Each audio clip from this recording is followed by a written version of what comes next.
I'm just going to come out and say it. You're cheating, aren't you? I finally said it.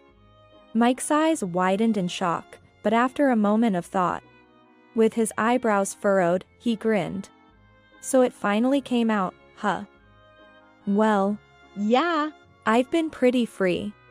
Without any sign of remorse, Mike continued. Oh, I have something to tell you too. He strode up to me with a lewd smile and said, take care of the kid with the incurable disease, will you? What? He's attached to you. Make him happy, okay? That's the least you can do for me. In return, I'm moving on to someone new. If Kate and I have a boy, he'll be the future president of the company. In short, Mike plans to have a child with Kate, the president's daughter. Indeed, this would secure his future, combining the power of lineage. Such a pathetic, dependent thought. Just then, the door banged open, and in came Jim. He moved adeptly in his wheelchair, approaching Mike. Suddenly, he stood up and exclaimed, Mom, it's time to fight back. I am Sophia Thompson, 30 years old. I became a full-time housewife after getting married, but now I'm troubled about my child. Though I say my child, there's no blood relation. He is Mike's son from his previous marriage. He's a quiet kid.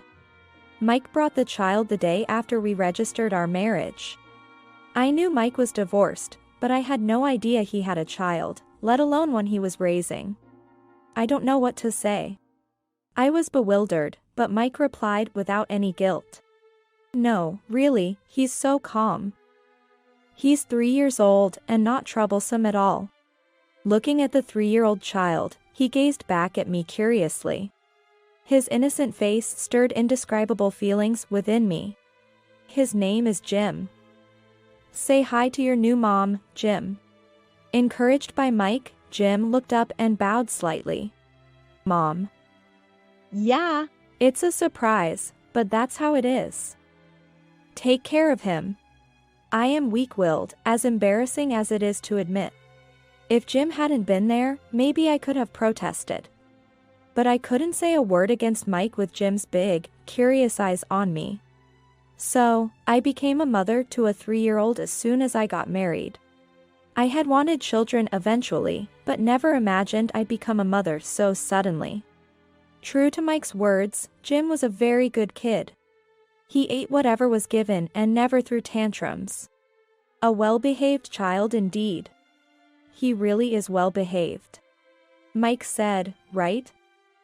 Well, I don't know much about it. What? Before marrying me, Mike's parents were raising Jim. I'm too busy with work to raise a kid, right? Is that so? But now that you're here, Sophia, and you're unemployed, it's all good. Childcare was left entirely to the in-laws, and Mike only saw Jim on weekends. This is why the in-laws were overly grateful. We're getting old, and though he's adorable, it's been tough. Having Jim around disrupts our plans. Plans? You know, kids get sick suddenly, and it's hard to deal with the noise and all. As my in-laws nodded like they had endured much, Jim watched expressionlessly. Despite his illness, he didn't seem like the type to cause trouble. But I was naive to think so. At first, he was probably cautious around me, the stranger in his life. That's why he was so well behaved. No, that's dangerous. Stop. Yay! Cheese. A 3-year-old is more active than I expected. He'd drag a step stool to rummage through the fridge, fiddle with the stove, and play in the bathwater, splashing everywhere. Today he drew on the wall with a permanent marker. I reported this to Mike when he returned from work, exhausted. He reacted as if it was none of his business, saying, "Oh, really? I never knew childcare would be this hard. Could you watch him this weekend? I need to catch up on some housework." I could barely manage the day's chores because I couldn't take my eyes off Jim. It's been half a year since I moved into this house after our marriage. And there are still unpacked boxes. If Mike could watch him, I could focus on those. But his response was shocking. What? Why should I? But, you're Jim's. What? You're giving up on childcare because Jim isn't related to you by blood? I was speechless. Me, giving up on childcare? No one said that. I only asked for help on weekends so I could get some housework done that I can't do otherwise. I'm just asking you to spend a little time with Jim. You know, that's just impossible. Mike sighed heavily and said, You've got to be kidding. You're unemployed, right? I'm the one working. How can you say such stupid things when you're being supported? But you could help a little, at least on your days off. That's the point. It's my day off. Looking after a kid is just another job. Why do you think I married you in the first place? What's that supposed to mean? You married me just to have someone to look after the child? Mike clearly realized he had slipped up. Though he apologized afterward, he only played with Jim for about an hour on Saturday morning. By the time I noticed, Mike had already gone out. Really? What a headache. As I exhaled with exhaustion, Jim gripped my little finger tightly. Mom, are you tired? Are you okay? Jim asked this with his chubby cheeks and a tilted head. Just a little. But I'm okay. Seeing you gives me energy. As I said this and hugged him tightly, Jim let out a "Yay!" and laughed heartily. Every day, it's tough doing household chores and looking after Jim. I'm tired. But I had come to love Jim like my own child. That's when it happened. One day, I noticed something off about Jim's gait, so I took him to the pediatrician. Hoping it was just my overconcern, we went for a checkup. But the doctor's words were shocking. If this continues, there's a possibility he won't be able to walk. Jim might have a serious illness. My mind went blank as the doctor explained. I wanted to consult Mike immediately, but he was at work and unreachable. Mike didn't return until late at night. What's with all these calls during work? It's a hassle getting so many messages when I'm busy. This is why being unemployed is. Mike sighed ostentatiously, clueless about the situation. Tears welled up in my eyes. Today at the hospital with Jim. I said this with a trembling voice, and Mike covered his mouth in shock. What? The prognosis varies from person to person, so nothing's certain yet. But the doctor said there's a possibility he won't be able to walk again. He's hospitalized for tests. Please, come with me for the next appointment. I asked, feeling unable to handle it alone. Mike's presence would be reassuring. Despite his busy work schedule, it was an emergency. He should be able to take some leave. But Mike just shook his head. I don't know anything about it. What? A serious illness? No way my kid is defective. Defective? How can you say such a thing? I was trembling with anger. Mike frowned at me. It must be the fault of his mother before you. Her bad genes. Damn it, pushing this on me. I couldn't understand what he was saying. Mike didn't seem to care about Jim, just making excuses. Damn it. I shouldn't have taken him in. Sophia, you're his mother now, right? You take care of it. I'm busy. He left for the changing room, and I stared at his retreating back, stunned. Mixed feelings of worry and resolve filled me. Since that day, Mike started coming home even later. Was it because he couldn't face reality, or was he just escaping the trouble? I thought the latter. I decided not to expect anything from Mike. I had to protect Jim. Mom. Jim. Good morning. I missed you. Fortunately, thanks to Mike, I was a full-time housewife. I had the time. That was something to be grateful for. A week later, Jim was discharged from the hospital. Mike came to pick him up on discharge day, maintaining appearances. Thank you for everything. From now on, our family will work together. Please support us. The father, who didn't know his son's condition and was running from reality, had the nerve to say that. I thanked everyone again, then got into the car with Jim and Mike. After discharge, Jim had to use a wheelchair. Watching him unable to run around and looking bored every day was heartbreaking. Mike continued to come home late. That's it. To cheer him up, I gave Jim a drawing set. I used to like drawing, and I was pretty good at it. Wow, Jim, you're good at drawing too. Really? Like Mom? Pleased with the praise, or maybe happy to share something with me. Jim's eyes sparkled as he immersed himself in drawing. 4 years flew by, and Jim turned 7. Life in a wheelchair seemed hard, but he appeared to enjoy school, which was a relief. I tried to discuss things with Mike multiple times, but it felt like he was avoiding me. And we never had a proper conversation. My worries intensified until one day, I discovered Mike's affair. A friend suddenly informed me about it. Sorry for the sudden message. But I saw your husband coming out of a hotel with a young woman. Along with the message, my friend sent several pictures through the messaging app. Come to think of it, Mike hadn't come home since the day before yesterday. I hadn't thought much of it, assuming he was on a business trip. As I continued to exchange messages with my friend, it was clear they were being very considerate. Soon after, my friend called me. Sophia, are you okay? Should I come over? I could hear the worry in my friend's voice. It's understandable. They must have struggled with the decision to tell me. But to my friend's concern, I wasn't as shocked as I should have been. In fact, I had suspected something was off with Mike. His workplace wasn't known for excessive overtime, yet recently, he had been coming home late every night. Sometimes, he would return in the early morning. Also, Mike and I slept in separate bedrooms. But I had heard him chatting happily on the phone at night on several occasions. Surprisingly, I'm okay.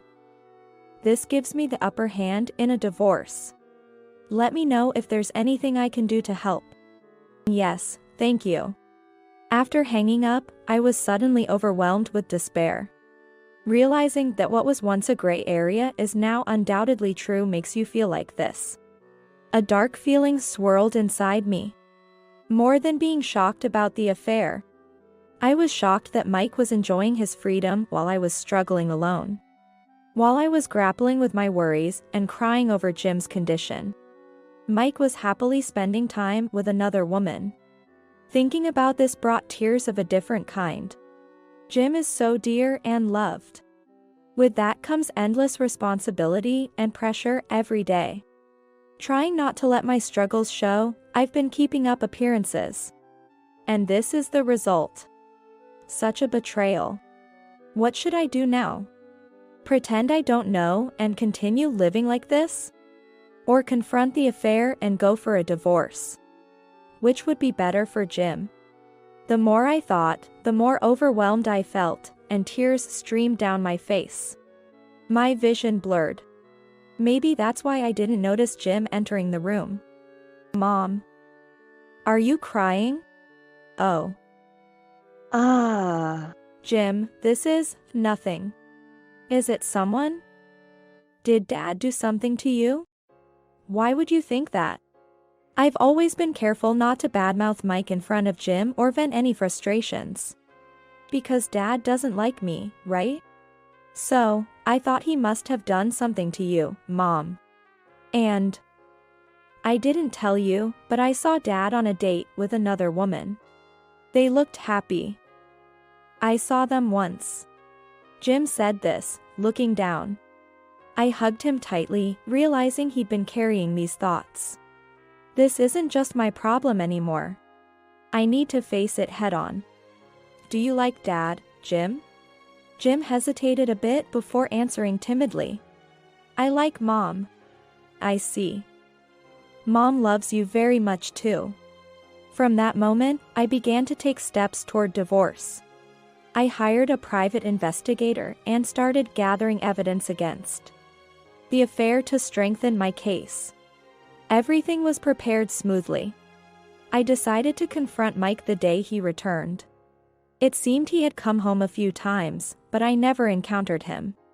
His belongings and bank books were still at the house, so he had to return eventually. That would be the time for our conversation. I thought I had made up my mind, but sometimes, I felt uncertain. Is this really the right thing to do? I no longer have any love for Mike. I'm sure I won't regret divorcing him. But when I think about Jim, doubts arise. There's no blood relation between me and Jim. That fact bothered me. I planned to take custody after the divorce, and I couldn't imagine Mike objecting. But still, isn't it better to have a father, even in name only? Mike often left the house to escape, and now, he hadn't returned for days. Yet, as long as he doesn't initiate a divorce, it won't happen. If we remain silent, life will continue like this. At least, we won't have financial worries. That's a big blessing. These thoughts surfaced in my mind. Mom. Sensing my hesitation, Jim tightly grasped my hand. It's okay. I'm here with you. Despite being only 7, his reassuring words made me smile. Yes, let's be strong together, okay? Yes. 2 days later, in the middle of the night, Mike returned home temporarily. We need to talk.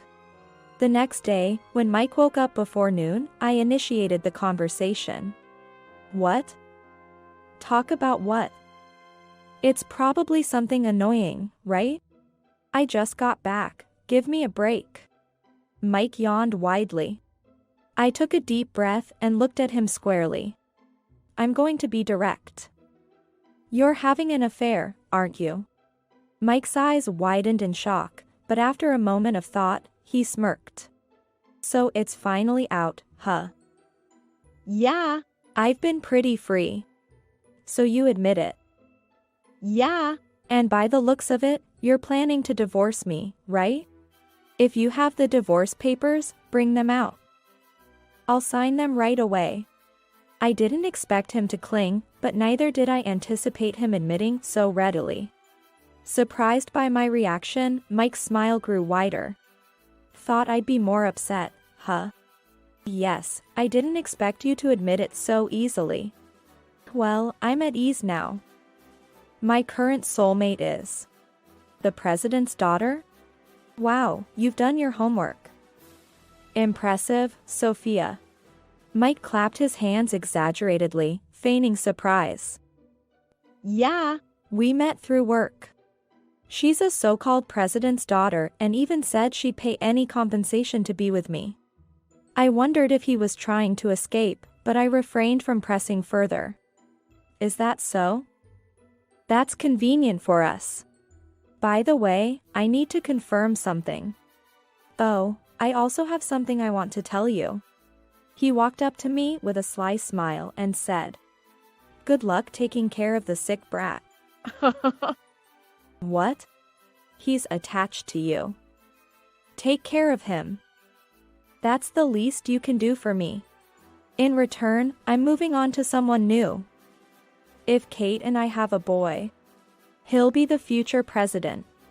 So, Mike intends to have a child with Kate, the president's daughter. Indeed, this would secure his future. What a pathetic, dependent thought. Just then, the door banged open, and there was Jim. He moved adeptly in his wheelchair, approaching Mike. And then, to everyone's surprise, he stood up and exclaimed, Mom, it's time to fight back. Mike was shocked to see Jim standing, his mouth hanging open. Jim, you. I thought you couldn't walk. Why are you standing? I worked hard. Indeed, Jim, once thought never to walk again, had diligently done his rehabilitation and could now take a few steps on his own. Well, good for you? Mike tried to sound nonchalant. Yes, Thanks to that, he's been growing wonderfully. He even helped me prepare for this divorce. You don't have to tell a kid that. Mike seemed surprised that a child was involved. He was slightly flustered. A good negative example. Fine. I have the president's daughter with me. You and your defective child can do whatever. By the way, which president's daughter is Kate? Mike chuckled. Prepare to be amazed. Kate is the daughter of Johnson Construction's president.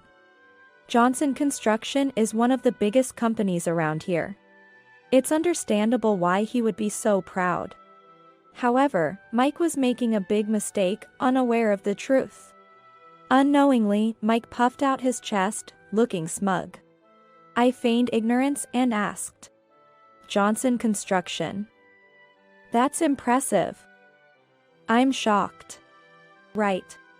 Nodding, Mike looked pleased with himself. I smiled and told him.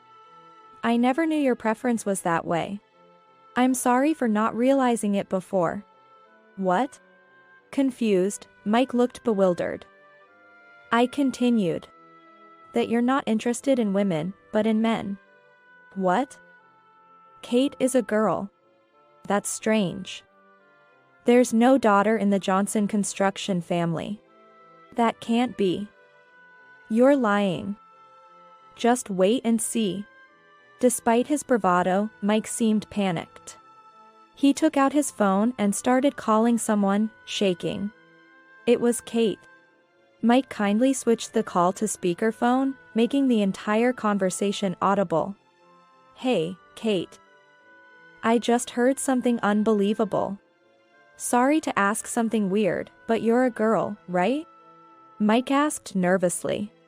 Kate responded nonchalantly. Oh dear, it's finally out. What? Mike's face lost all color, turning pale. That's a lie. But, that time, there wasn't anything, right?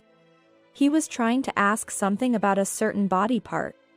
Despite having a physical relationship, he couldn't believe that the person was male. Kate responded to this calmly. Well, of course. I've already had the surgery. I'm a girl, body and soul. Oh, but I haven't changed my legal gender yet. My dad's been hesitant about it. Unfazed by the revelation of her past as a male, Kate seemed unbothered. Meanwhile, Mike paled even further and collapsed to his knees. No way. Kate was a man? Hey. That's rude, Mike. I am a girl, in body and mind. Mike shouted into the phone, shut up. Don't spout nonsense. A real man pretending to be a woman. The living room fell into an eerie silence. I wondered if Kate was shocked on the other end of the phone. But soon realized it wasn't necessary to worry. Huh? Mike, you're unbelievable. You said you loved me, you big liar. I'm done with you. Forget about introducing you to my dad or the headhunting offer. Goodbye. What? Wait, Kate. Wait. Kate cut off the call abruptly. Mike remained kneeling, utterly dumbstruck. He had anticipated a rosy future with the president's daughter, only to find out that Kate was the president's son, and had now abruptly broken up with him due to his careless words. Moreover, as a married man who had indulged in affairs, Mike still had responsibilities to fulfill. That's unfortunate. But it's your fault. She was a girl, in body and mind. No way. No matter what she is now, if she was born a man, she's a man. Oh, it's disgusting. I was with someone like that. I don't care how you feel. More importantly, how do you plan to pay the compensation? Mike muttered softly, oh, and his eyes darted back and forth. His lifeline, Kate, had just coldly abandoned him. Despite it being winter, sweat formed on his forehead, trickling down his face. Don't think you can get away without paying. I'll make sure you pay the compensation and child support. But I have no savings. I spent almost everything on Kate and now I'm broke. What does that have to do with the compensation you owe us? Mike looked worried, his eyes darting around. He remained seated, making no attempt to stand up. But then, as if struck by an idea, he blurted out. Compensation is just temporary. Continuous support would be better, right? What? I glared at him, frowning, and Mike looked up at me with a pleading gaze. You're a kind-hearted person, Sophia. You were going to take Jim anyway after divorcing me, right? But think about it, you're unemployed, without savings. Life isn't that easy. And your point is? Let's get back together. Mike nodded earnestly. Yeah. That's the only way. If we do, we can continue living as before. It's a win-win situation. Let's just call it even this time. Ah. I see. Could you just keep jokes to yourself? What? Mike's smile turned into a grimace as I pointed at him. What do you mean?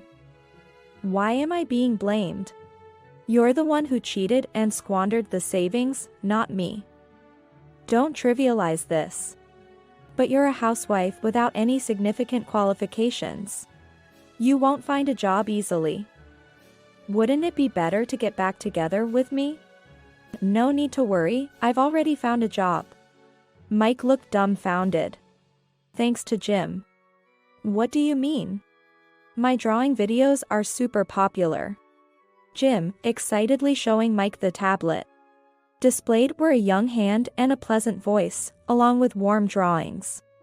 When Jim was 3 and his illness was discovered, he couldn't play active games.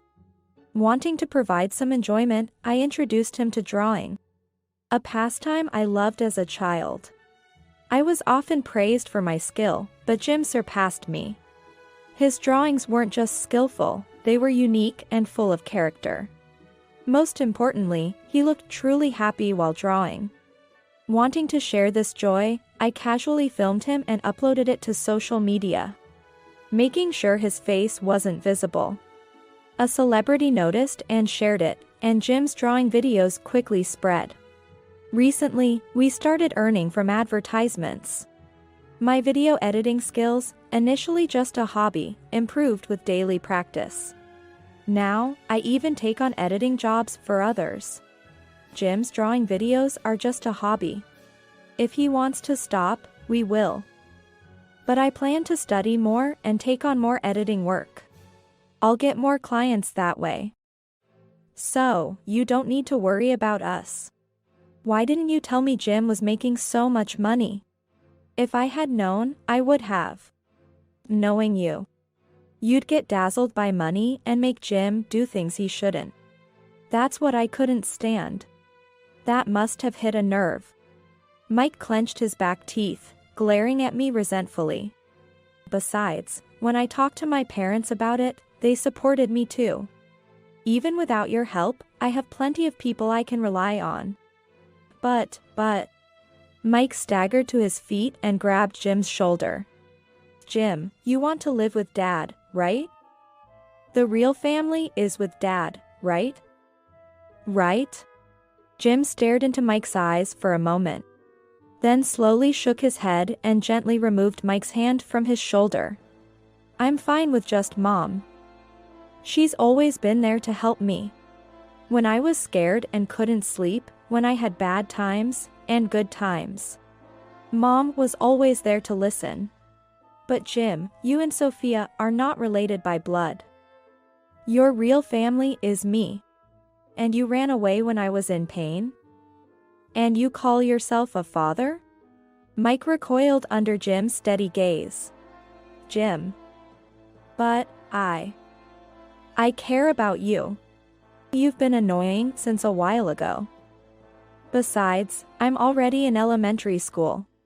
I don't call you a dad anymore. I call Mom a mother, you know?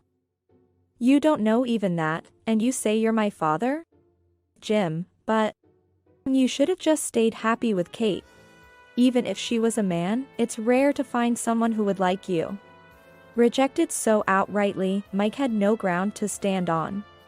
He finally seemed to accept defeat, his shoulders slumping, knowing he could turn on the charm to gain sympathy at any moment. Both Jim and I firmly refused and left the house. From now on, please communicate through the lawyer. I said this as my final word to Mike, who offered no reply.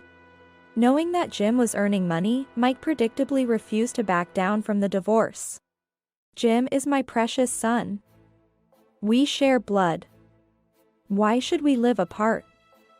That's just wrong. Despite his previous lack of interest, he desperately tried to gain custody of Jim. Surprisingly, it was my in-laws who convinced him otherwise. Listen here, we heard from Jim. You hardly cared for him, left him with Sophia, and cheated elsewhere. After all that, how dare you claim any rights? Exactly. Raising a child is not as easy as you think. The responsibility, the constant vigilance, and it's every day. You dumped all that on Sophia, and now you're struggling in hindsight. That's disgraceful. I had been mistaken. I thought Jim was unwelcome by my in-laws. But they had been trying their best to raise him, despite the physical and mental toll. Jim also said, even if they divorce, I want to see Grandma and Grandpa again. After several attempts by my in-laws to persuade him, Mike finally agreed to the divorce. Of course, I demanded compensation. Though he appeared to have no savings. We discovered a secret account he had been squirreling money away in. Thankfully, we received the full amount of compensation from that account. As for child support, my in-laws said they would ensure Mike's responsibility. Later, after Kate reported him to the president of Johnson Construction, Mike became the target of scrutiny at work. He eventually resigned and is now making ends meet through part-time jobs. Jim and I are living happily. He still loves drawing, and his enjoyment is truly adorable. He continues his rehabilitation for his body. Although it's slow, there's steady improvement. We're being careful not to overdo it. As for my video editing work, I'd say it's within manageable limits. But actually, my dream has changed. I enrolled in a vocational school to become a physical therapist. The inspiration was simple. I admired the therapists who supported Jim's efforts. Someday, I hope to help children like Jim. Recently, people say Jim and I look alike. Even though we're not blood related, Jim shyly remarks, and I cherish him all the more. As a mother, I vow to support him until the day he's ready to leave the nest. It's a day I both anticipate and dread with mixed feelings. Don't come to your sister's wedding. Upon hearing my mother's words, I was terribly shocked. Why can't I, her sister, attend? No matter how much I asked for the reason, she wouldn't tell me. Just don't come, she insisted stubbornly. Feeling something suspicious about my mother's emphasis, I secretly went to the wedding venue on the day of my sister's wedding to peek inside. Then, I saw an unexpected person sitting next to my sister, who was in a wedding dress. It was at that moment I finally understood why my mother had said such things. Jessica Hansen thought, I see, that's how it is. Muttering bitterly in my mind, I resolved to turn their happy married life into a hell they deserved. I am Jessica Hansen, a 30-year-old office worker. I've been married to Kevin, who is 3 years older than me, for 5 years.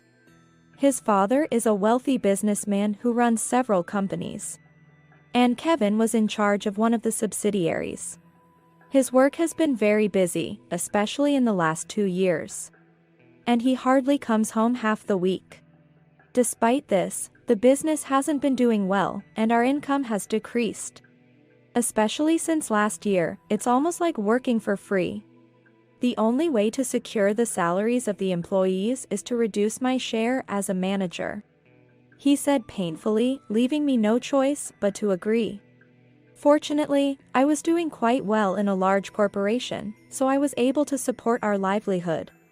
But still, I was worried about Kevin, who was overworked, and I felt lonely too. Still, it was a happier life compared to when I lived with my parents. My mother was a spendthrift and always short on money. And she only doted on my younger sister, Stacy, who is 7 years younger than me. Stacy, who was spoiled being the only one, always looked down on me. I was able to keep a good distance from those two after marrying Kevin. It made me feel much more at ease. Around our 5th wedding anniversary, I was surprised to hear about Stacy's sudden marriage. My fiancé is handsome and very capable. He's perfect for me.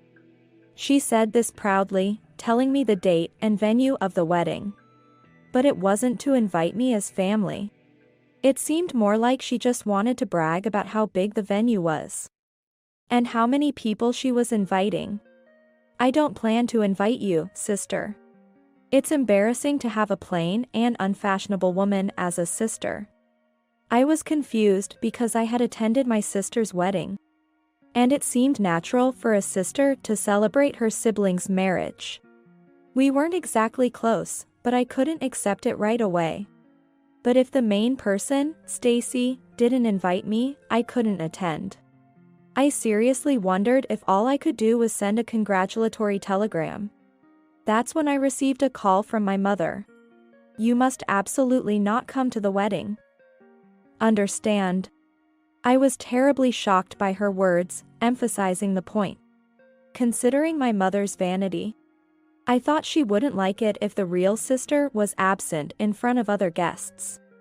And would force me to attend. I thought she would at least say, make sure you attend and give a generous gift. So I was more surprised than when Stacy told me not to come, and I couldn't easily back down. But won't everyone think it's strange if I'm not there? That's none of your concern. Why are you so adamant about not wanting me there? It didn't seem like it was just because Stacy didn't want me there. Or was my mother willing to indulge Stacy's whims to this extent? She didn't even talk about the gift money she usually insists on and just kept repeating. Just don't come. That's why I thought, there must be something going on. So, on the day of the wedding, I secretly went to the reception venue. In the midst of the reception, while everyone was distracted, I quietly peeked inside. Then, next to my sister, sat an unimaginable person. No way. This can't be happening. I was thrown into utter confusion. Because there, in the seat where the groom should have been, was Kevin. He was supposed to be on a long business trip starting today. But now that he was here, it meant that the trip was a lie. I gently closed the door I was peeking through. What's going on? I can't make heads or tails of this.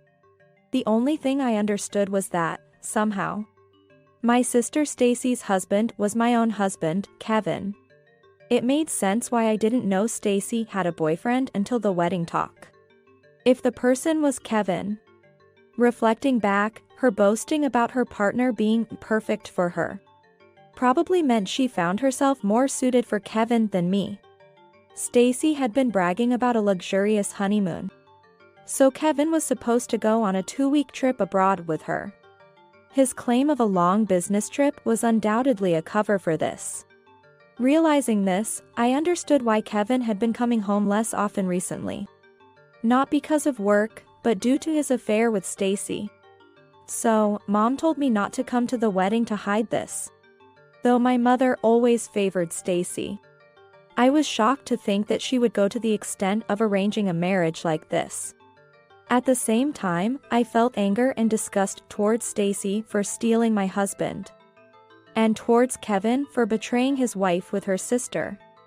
I quietly returned home without causing a scene at the reception. But I had no intention of letting this go. It's too frustrating to let those two comfortably live the married life they've schemed for. Jessica Hansen thought, now, what should I do? While pondering various methods of revenge, a question crossed my mind. Surely some of the attendees knew that Kevin and I were married. How did they explain that? As I was deep in thought, my father-in-law called. Looking at the clock, the reception must have just ended. I assumed he was contacting me, wondering why the bride's sister was absent, but I didn't think you would come. It must be awkward at your ex-husband's wedding. Ex-husband? What do you mean? To my surprise, he explained that Kevin had been telling people that my wife left me last year. Though I only heard from Kevin that you two had split up. My father-in-law had always treated me like his own daughter. Kevin probably couldn't badmouth me too harshly to him. But he had told his friends and colleagues that the divorce was my fault. According to him, I was a spendthrift who cheated, and finally left him with a divorce paper. As a result, the marriage appeared to the invited guests as the sister supporting her brother-in-law wounded by his own sister, leading to their marriage. I heard this story as how the bride and groom met at the reception. But I couldn't believe you would do such a thing. That's why I wanted to hear the truth from you. I explained everything to my father-in-law, feeling grateful that he believed me. After talking to him and having a good night's rest, I felt somewhat calmer the next morning. First, I need evidence that those two can't talk their way out of. Fortunately, or rather unfortunately, Kevin is currently on his honeymoon. Pretending it's a business trip. I decided to gather as much evidence as possible before he returns. In the meantime, I checked my family register at the city office. To my astonishment, it turned out that I was never officially married in the first place. I then remembered the moment we were supposed to submit our marriage registration. Jessica is busy on weekdays, right? I have a flexible schedule, so I'll submit it. But they accept it on weekends or evenings, too. Let's go together. No, then my schedule might not match. Just leave it to me. I had trusted Kevin's words and handed him the completed marriage registration form. But it seems he never submitted it and just discarded it. Yet, Kevin didn't hesitate to dip into our supposed shared assets. Kevin had clearly been using our shared finances. In my investigations, I discovered that the $40,000 I had been saving for our retirement had been embezzled without my knowledge, making me believe we were married while behind my back. He was having an affair with my sister and even took money. This realization reignited my anger. Meanwhile, the evidence against those two steadily piled up. I reaffirmed my goal: I'll give them a hellish married life they deserve. On the day Kevin and Stacy returned from their trip, I went to the station with my father-in-law to greet them. I asked my father-in-law to stay hidden while I greeted them alone. Noticing me, Kevin's face showed a moment of shock before remembering Stacy beside him. And his expression turned to one of alarm. It's not what it looks like. I just happened to meet Stacy there. It was really a business trip. I see. Is that how you've been deceiving Jessica all this time? What? Dad, why are you here? Kevin was taken aback seeing my father-in-law suddenly emerge from behind a pillar. I glared at my sister, standing dumbfounded next to him. Stacy, come with us to the house. Oh, and I've called Mom over too. Seemingly frightened by my assertive tone, Stacy quietly complied. My mother, who I had called earlier, arrived at our house. And I began to speak calmly in front of everyone. First off, I know everything about you, Kevin and Stacy. Kevin, you started staying away from home 2 years ago, saying you were busy with work. But it was because you were dating Stacy, right? That is. And from last year. You stopped contributing to our household because you got engaged to Stacy, right? You didn't want to use our living expenses for the wedding costs? Also, you withdrew all the savings I had accumulated. So, that was found out too. Though he looked disgruntled, he admitted it easily, which was somewhat anticlimactic. Probably because, Having married Stacy, he had no intention of living with me any longer. He might have thought it was pointless to make excuses if it was all going to come out anyway. So what? Don't make a fuss, you income-bragging old lady. If that's what you think, why did you marry me? Oh, it was just a de facto marriage, actually. Because you earn a high salary. I thought if we acted like we were married, you'd handle the living expenses. Kevin, smirking without a hint of remorse, was completely ridiculing me. So, you never filed the marriage certificate because you never loved me at all. Yeah. I didn't want to tarnish my family register with someone like you. My suitable marriage partner is only a young and pretty girl like Stacy. Following Kevin's gaze towards Stacy, I saw her smirking just like him. You must be so jealous, sister. Marrying Kevin makes me a company president's wife. Someone ugly like you would never find such a good catch again. Hey, don't say that. Compared to Stacy, most women don't stand a chance. Even at this point, these two showed no remorse for deceiving me or spreading lies about the divorce being my fault. And my mother, she just watched them with a smile. Not only I but also my father-in-law was trembling with anger, but they seemed oblivious. I decided to dampen their newlywed spirits. Kevin, Stacy, I will be claiming damages from you both. Including the savings Kevin embezzled, at least $60,000 from the two of you. Huh? We weren't actually married, remember? Can't claim compensation from a single guy. Sorry about that. Though, but you can claim damages for infidelity in a de facto marriage, you know? Huh. That was the first time Kevin showed any sign of being shaken. However, Stacy, who should also be liable for damages, still seemed unfazed. What? Kevin will be fine, right? He's the president, after all. You'll cover my share too, won't you? Hearing this, I couldn't help but burst into laughter. Hey, what's so funny? No, it's just... Do you think being a president automatically means being rich? Huh? What do you mean? A business owner doesn't get protection under the labor laws. So they're the first to feel the pinch when business isn't going well. Kevin stopped contributing to our household for Stacy.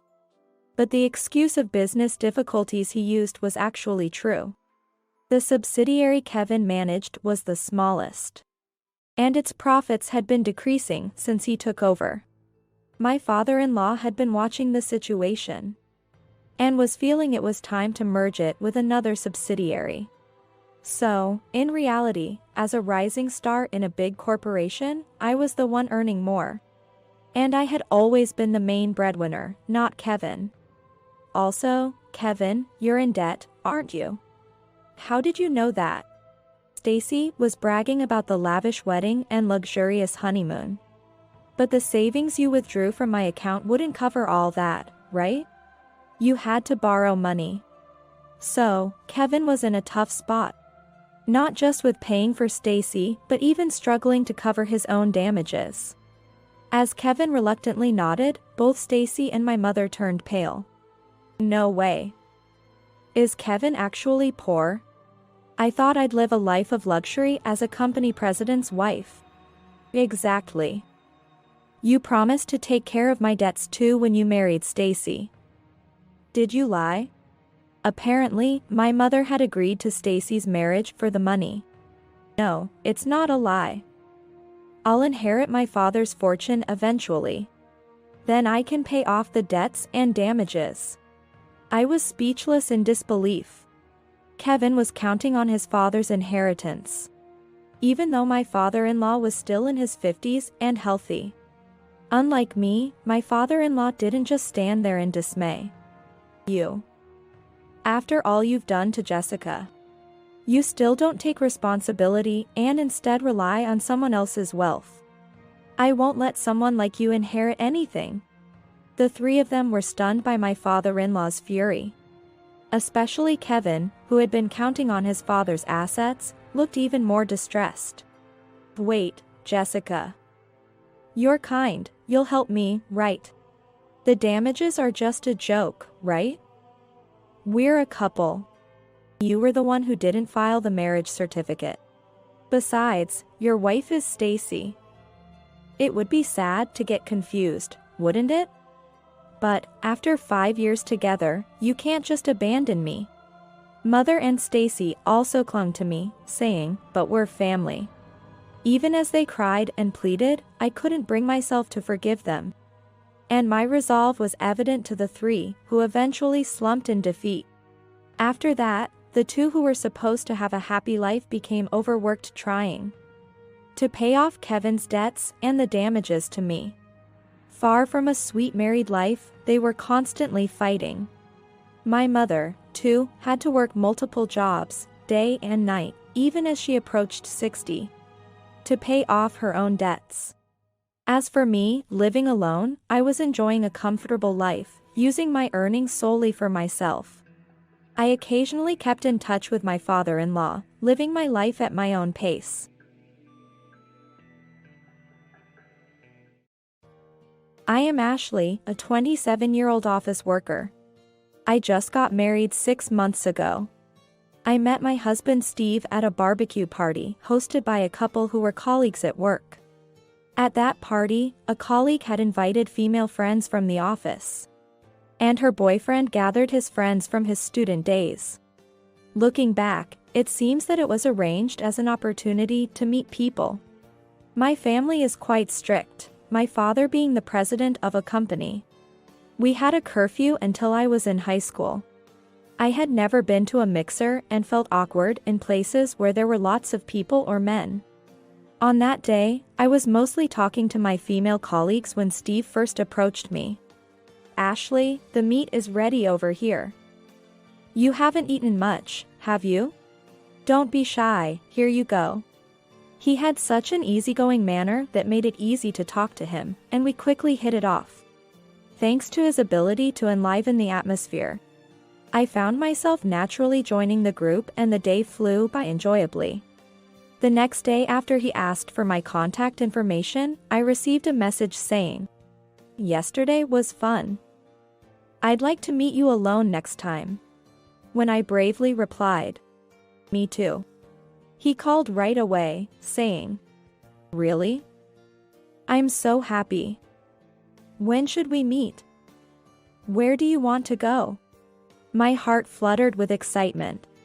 When he asked me to be his girlfriend after our first date, I was so happy that I immediately said yes. After several dates, one day he drove me home.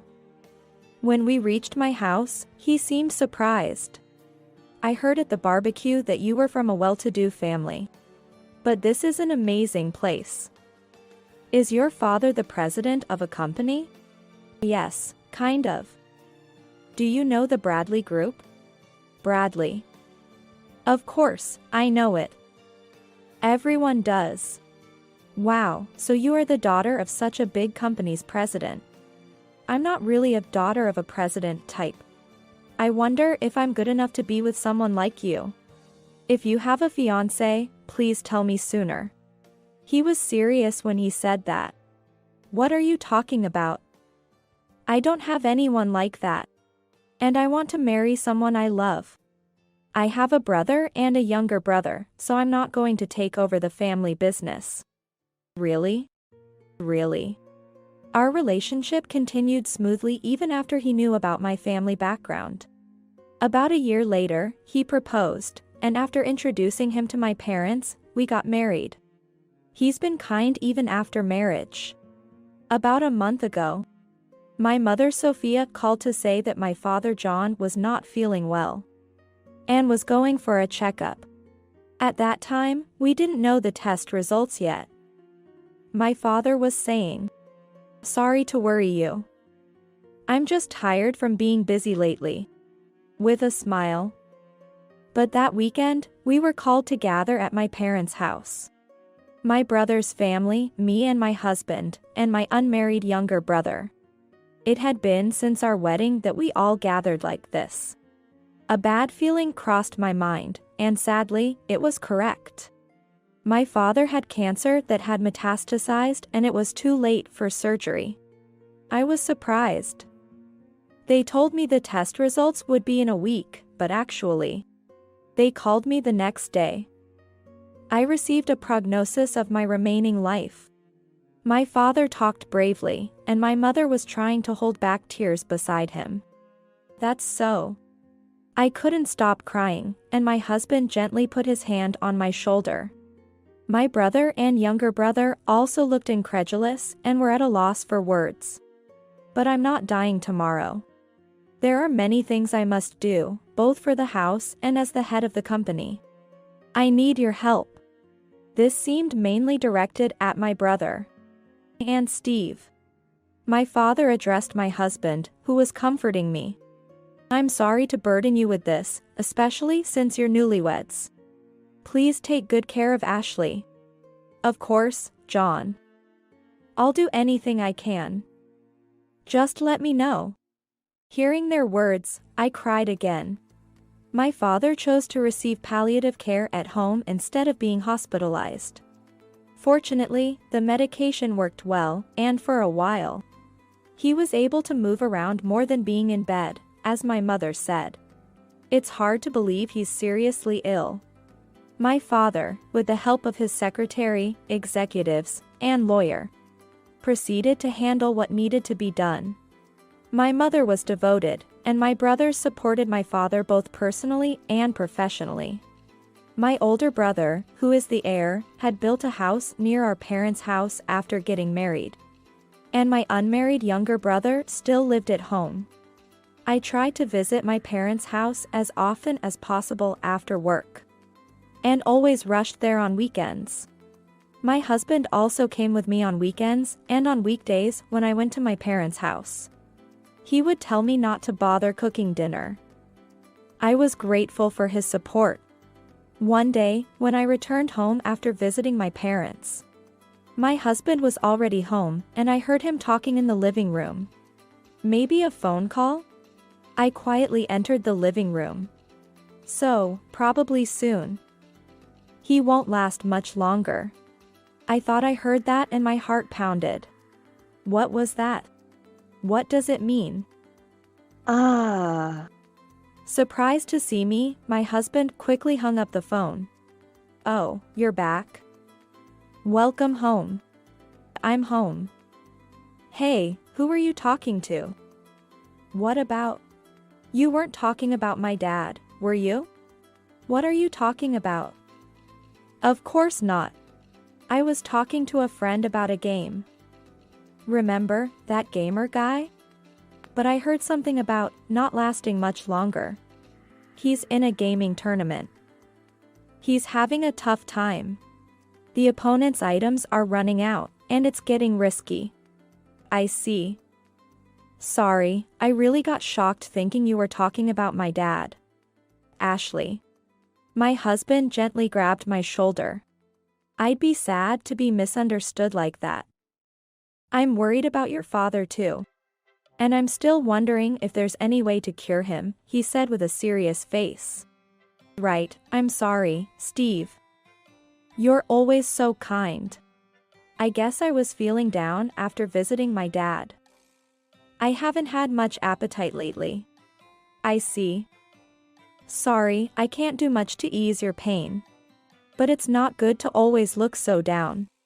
Maybe you should go out for coffee with your friends sometimes. Yeah. You're right.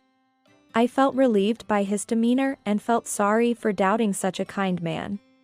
Then, a month later, despite our family's wishes, my father passed away. It was a relief that my mother, brother, younger brother, and I were able to say our final goodbyes. One thing after another kept us busy, which was a distraction from our grief. From the wake to the funeral. And the company transitioning to a new system with my brother as president. There was no end to the things that needed to be done. There was little opposition to my brother's appointment as a young president, as he had already been working closely with the senior staff my father trusted. It's reassuring to have so many people supporting us, my mother said. His personality and the way my father had always cherished the company and its employees played a role. The next weekend, our family gathered under the guidance of our legal advisor. The meeting was mainly about the inheritance, and it was announced that the 3 children would receive equal shares. The amount was about $3 million. I noticed my husband gasp next to me. I too was surprised by the amount, and while I was grateful, I wished more than anything that my father could have lived longer. The meeting also covered company shares and properties and was adjourned to be continued later. Exhausted from the difficult discussions, I told my husband, "I'm going to rest a bit," and headed for the bedroom. Yeah. "Take your time." About the inheritance, since no one objected. "I guess that's final, right?" "I guess so, why?" It's a larger amount than I expected. Kind of overwhelming." Yeah. I was surprised too. Saying that, I went into the bedroom and lay down, feeling uneasy about his words. More than expected? As I lay there thinking, I must have dozed off. Waking up, I quietly headed to the living room. Seriously. $3 million. No doubt about it. Wow, that's amazing. Yeah. I've worked so hard for. Oh, she's up. I have to hang up now. Bye. Who was that? I asked him, trying to control my agitation. "Oh, my mom. She was worried about how you are doing." "Getting a bit better?" "I see. And she said she'd like to come over this weekend. There's a new cake shop, and she wants you to try it." "Okay, I'll bring some nice coffee then." I smiled and he nodded happily. But I had growing suspicions. The day before my mother-in-law Julia was due to visit, I stopped by my parents' house. "Mom, how are you? Have you settled down a bit?" "Yes, you don't need to come over so much. Becky often visits and worries about me." "Are you eating properly?" Becky is my brother's wife, modest yet strong, and compassionate. She devotedly cared for my father and supported my mother during the funeral. I'm glad my brother married such a good person. "Yes, I'm fine, but actually, I wanted to talk to you about something." "What is it, dear?" "There's something bothering me." I began to share my concerns about my husband while sipping the coffee my mother had made. Then, on Saturday, Julia arrived. She had attended my father's wake and funeral, and this was our first meeting since then. "Ashley, it's really a pity about your father. I brought some delicious cake, hoping it might cheer you up a bit. Thank you for your help during that time. Let me make some coffee." "Oh, thank you." As the 3 of us ate cake, my husband broached the topic. "So, about the inheritance." "Yes? Could you transfer the $3 million to my mother's account?" "What?" I was stunned by the completely unexpected request. "I don't understand what you mean. It's a lot of money, you must feel uneasy having it, right? You're part of our family now, so I think it's best to transfer it to my parents' account." "What?" I didn't understand at all. "Are you saying you need to borrow some for something expensive, like a car?" Ha. Ha. "Borrow? It's our money now, part of my family's wealth." He suddenly started laughing. "My family's wealth?" "Of course, our family, the one you married into. Your money is our money now." She continued with a smile. "I'll manage it properly for you. You can ask for money when you need it, but you have your salary, so you'll be fine, right?" "Wait a minute, I don't understand. If it's our money as a couple, that's one thing, but why does it become your money, Julia?" "Because that's how it is, it's our money now. And naturally, it includes my mom too." "What? What are you saying?" Don't worry, your family too. First, we'll build a big duplex and maybe buy a car. Easy, we have 3 million. Steve, you're so eager. But yes, we should get started on the duplex soon. So, that's the deal. Transfer it to my mom's account right away. Yeah. Please do, Ashley. A wife's money is our money. I was utterly shocked by this parent-child duo revealing their true nature. Far from a glimmer of hope, it was beyond imagination. Steve, did you marry me for my inheritance? What, I do love you, but it's you with your inheritance. I started dating you after hearing you were a wealthy lady. When I realized it was more than I expected from a big company, I decided to marry you right away. That's right. I welcomed the marriage too. Steve has always cherished you, hasn't he? Just for my inheritance?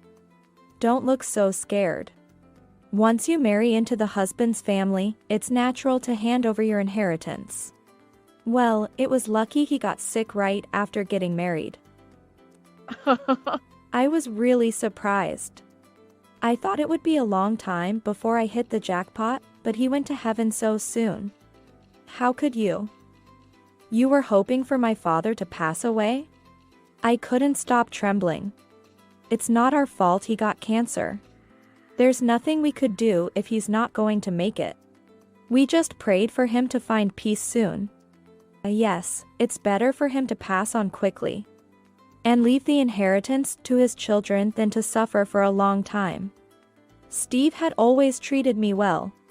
That's why, when I heard those unbelievable words on the phone, I thought it was a misunderstanding.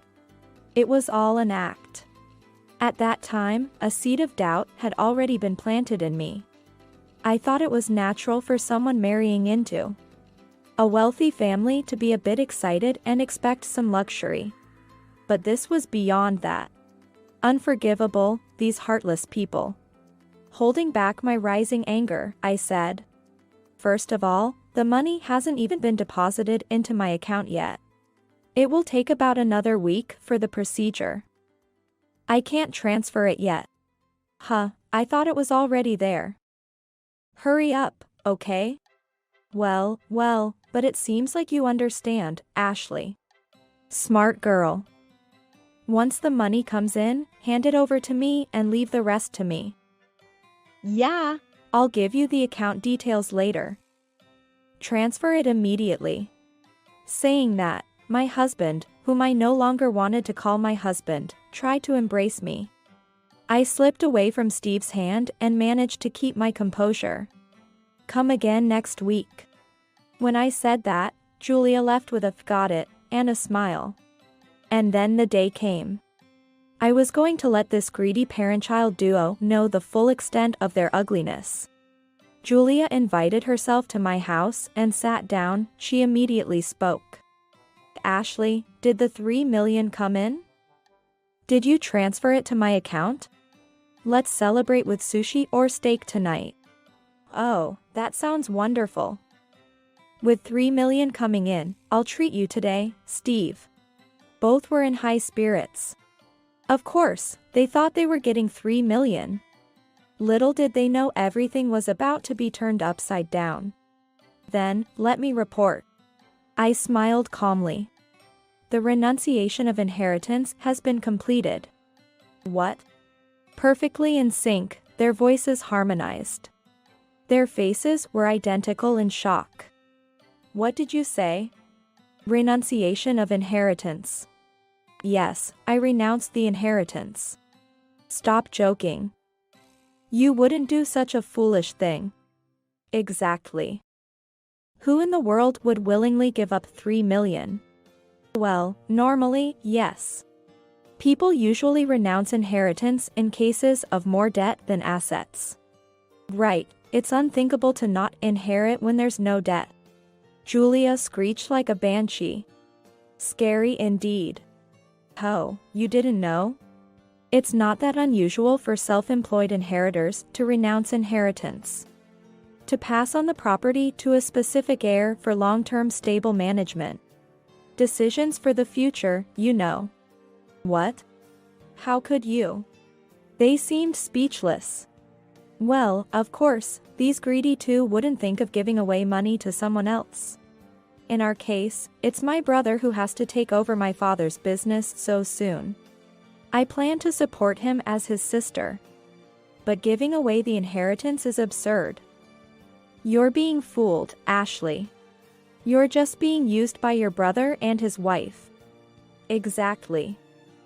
The brother's wife, she's just after the money. I said coldly to the panicked pair, don't compare them to you. This was my decision. My brother and his wife said, you don't need to renounce, but she's a wonderful woman. If they said you don't need to renounce, then rethink it. I already told you, the procedure is complete. I won't receive the $3 million. Such. I have no intention of giving a single dollar to a husband who rejoices over the misfortune of his wife's family. Next to her pale-faced husband, my equally pale Julia suddenly looked up. Unbelievable. No inheritance? Steve, divorce her, demand alimony. What? I couldn't help but let out an incredulous exclamation. Of course, it's only right. Steve did nothing wrong, and you renounced the inheritance on your own. Where's the proof that we were after the inheritance or happy about your father's misfortune? We acted perfectly at the wake and the funeral.